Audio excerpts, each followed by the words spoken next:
Сәлем достар, ендеше бүгінгі жаттығуымыз біздің белі омыртқаға арналған жаттығулар.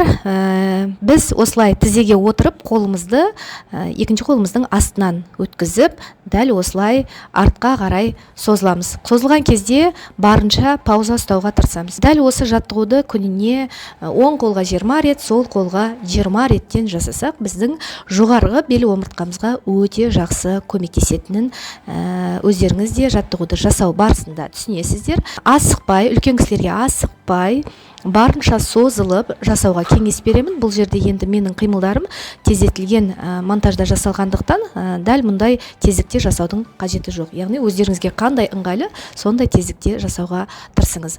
Ендігі жаттығуымыз біздің қолымызды желкемізге қойып, дәл осылай алдына шынтақтарымызды айқастыру арқылы жасалады. Барынша қолымызды артқа қарай жібереміз, яғни шынтақтарымызды артқа қарай ашу арқылы көкірек кеудемізді ашуға тырысамыз.